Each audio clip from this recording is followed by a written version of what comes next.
Page पर जुड़े सभी साथियों को राम राम, नमस्कार सबको।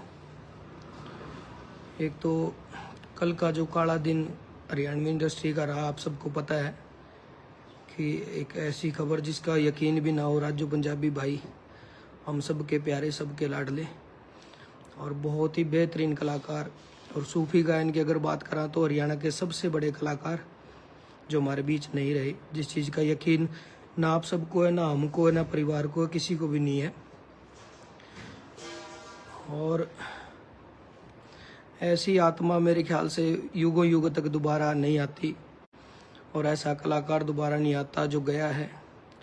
हालांकि यकीन भी नहीं होने लग रहा किसी को, जितने भी सर्कल में साथी हैं, परिवार है, किसी को नू लगे नहीं रहा कि ऐसा कुछ बीत गया, ऐसी कुछ इतनी बड़ी अनहोनी होगी। सामने देख के भी यकीन नहीं हुआ किसी को कि ऐसा कुछ हुआ है, और सब सदमे में है। चाहे परिवार की बात हो, दोस्तों की हो, या चाहने वालों की बात हो, आप जैसे साथी जो जुड़े हैं या उनकी बात हो। और इस बहुत बड़े दुख के बीच जो तरह तरह की खबर, आज के लाइव का मेरा मकसद यही है कि जो खबर बीच में आने लग रही है, भाई चाहे कोई यूट्यूबर डालने लग रहे हैं या पत्रकार साथी डालने लग रहे हैं, तो कई लोग पता नहीं व्यू के लिए, या कई लोग पता नहीं अनजाने में, या किसी को पूरी जानकारी नहीं मिलती, या कुछ भाई हो सकता है जानबूझ के नहीं करते या मिसगाइड हो रहे हैं कहीं से, तो वो लोग खबरें गलत छाप रहे हैं। एक तो आधे लोगों को तो पता ही नहीं कि ये हुआ क्यों है, और आधे लोगों को ये नहीं पता कि असली बैकग्राउंड क्या था, ये क्या जिंदगी थी, निजी लाइफ क्या थी। तो निजी जिंदगी के बारे में जो जो चीजें लोग लिख रहे हैं, कई पत्रकार साथियों से हमारी भी बात हुई है, हमारे सर्कल की बात हुई है। तो आज के लाइव का यही मकसद है, आप एक अलग अलग जगह से ना पूछ करके इस लाइव में हम वो सारी बात आपको बताना चाहते हैं जो जो राजू भाई की जिंदगी से जुड़ी हुई थी। और सभी साथी अब के बाद, जो अब तक जिसने छापा वो हटा दो, जिसने भी जो डाला है, अब के बाद जो भी आप यूट्यूब पे डालें या किसी अखबार में डालें या किसी अपने निजी पेज पे डालें, राजू भाई के बारे में जो कुछ सारी बातें वो आप सबसे शेयर करनी है। सबसे पहला सवाल जो कलाकार के लिए रहता है कि शुरुआत कैसे हुई, तो राजू भाई की शुरुआत, इनकी बड़ी सिस्टर है जो पंजाब में मलोट गांव है, मलोट शहर के पास तामकोट गांव है, जहां पे उनकी शादी हो रखी है बड़ी सिस्टर की।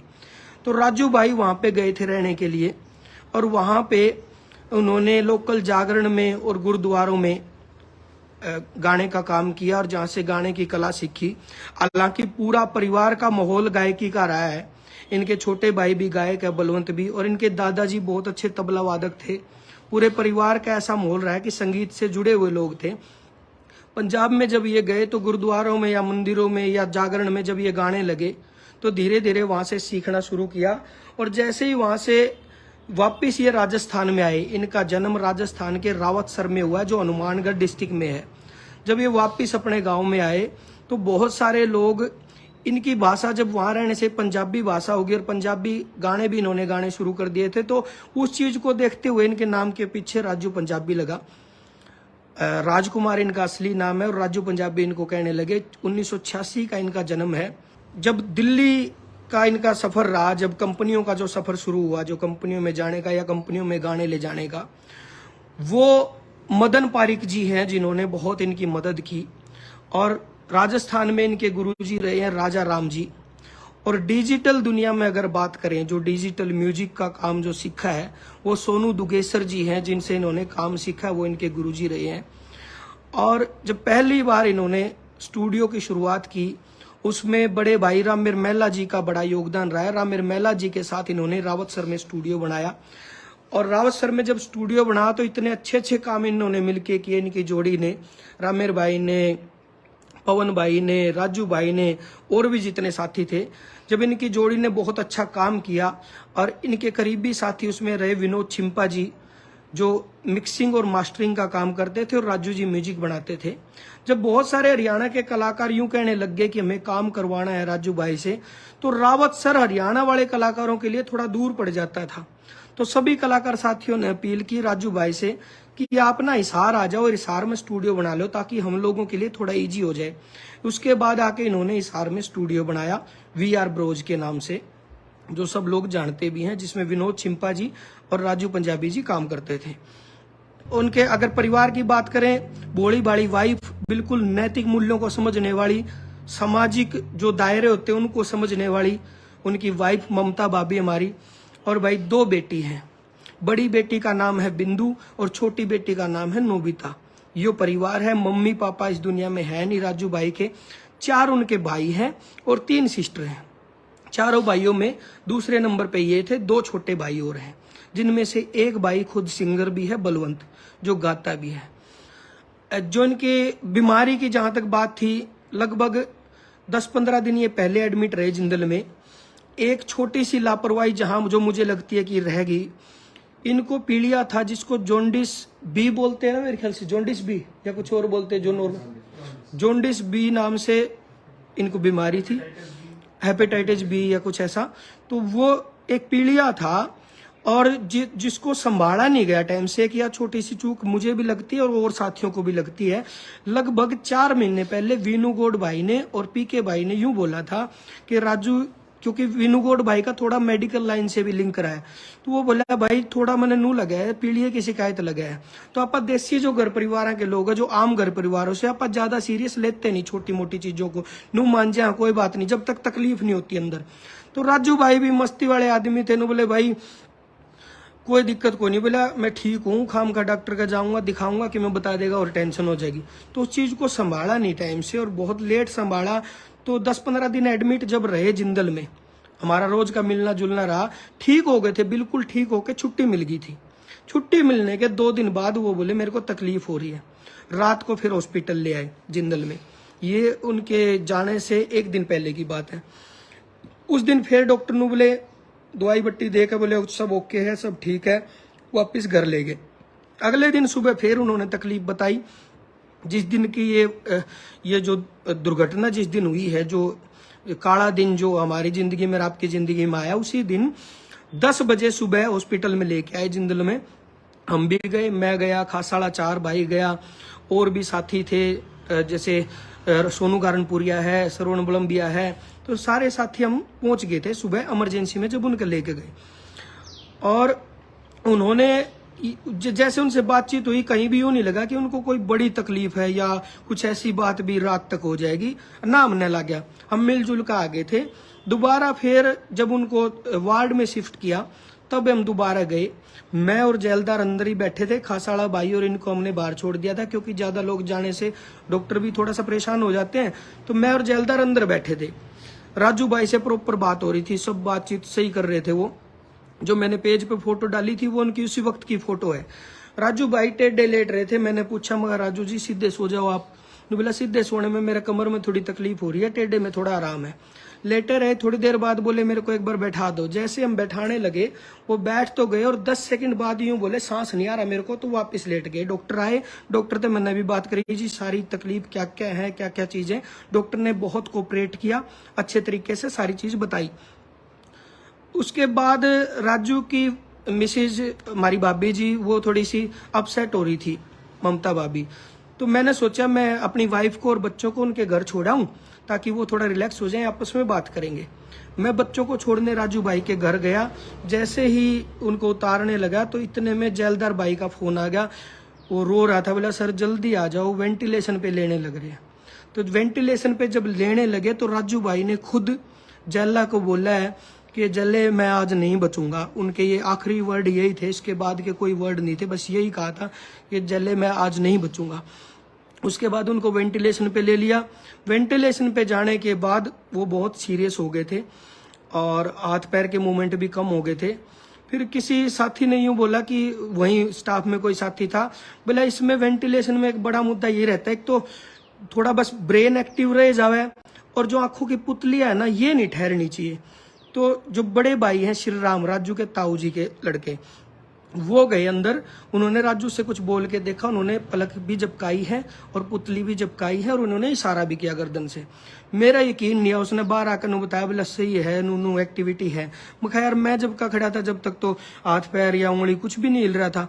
फिर मैं खुद देख के आऊंगा जब मेरा यकीन होगा। मैं गया अंदर, राजू पे मैंने पूछा माँ जी, मैंने बोल के देखा माँ सर आपको कोई दर्द तो नहीं है, कोई पेन तो नहीं है? तो राजू ने मेरी तरफ यूं ये आंखें करी और गर्दन ना में हिलाई, पुतली भी हिली थी। मैं रिलैक्स हो गया, बाहर आकर मैंने सब तब बताई। मैं ये टेंशन खत्म होगी, ये सारी रिकवरी हो जाएगी। बल्कि स्टाफ वाला एक भाई था वही मेडिकल स्टाफ का, मैं भाई नूनू पलक झपकाई, मेरी खुद बात हुई है। तो उन्होंने बोला फिर ठीक है, बोले अगर पलक झपकाई हर बात हुई है तो फिर ज्यादा तकलीफ वाली बात है नहीं। लेकिन बस ये आखिरी था जो ये पलक झपकाई और इशारा किया, उसके बाद आंखें भी ठहर गई और ब्रेन ने काम छोड़ दिया। जिंदल में रवि सारिया नाम से कोई डॉक्टर था, बहुत ही गंदा, घटिया, नकली, जीरो आदमी, जिससे मुझे नफरत हुई बिल्कुल। वो ने बोला कि एक ट्रीटमेंट होना है जिसमें यहाँ से पाइप डालेंगे, यहाँ से पाइप डाल के और इनका फेफड़ों में पानी जमा हुआ वो पानी निकालेंगे, और वो पानी निकालते हुए बड़ा रिस्क है कि खून निकल सकता है। जो और खून निकलना शुरू हो गया और खून नहीं रुका तो हम बिल्कुल भी नहीं बचा पाएंगे, कोई चांस ही नहीं है बचने के। इस सिचुएशन में हम सारे कांप गए, हाथ पैर कांपने लग गए, हाँप गए हम। अब मैं उस डॉक्टर से ने बोला जी हमने है ना ये डिसीजन हम ले नहीं पा रहे एकदम से कि आप ये बोले साइन कर दो, ये साइन करोगे तो ये ट्रीटमेंट शुरू करेंगे।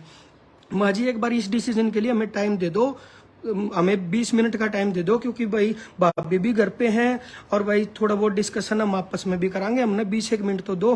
नु बोला मैं तुम्हारे लिए यहीं बैठा रहूंगा क्या, मेरे को और काम नहीं है क्या, मुझे ड्यूटी पे जाना है।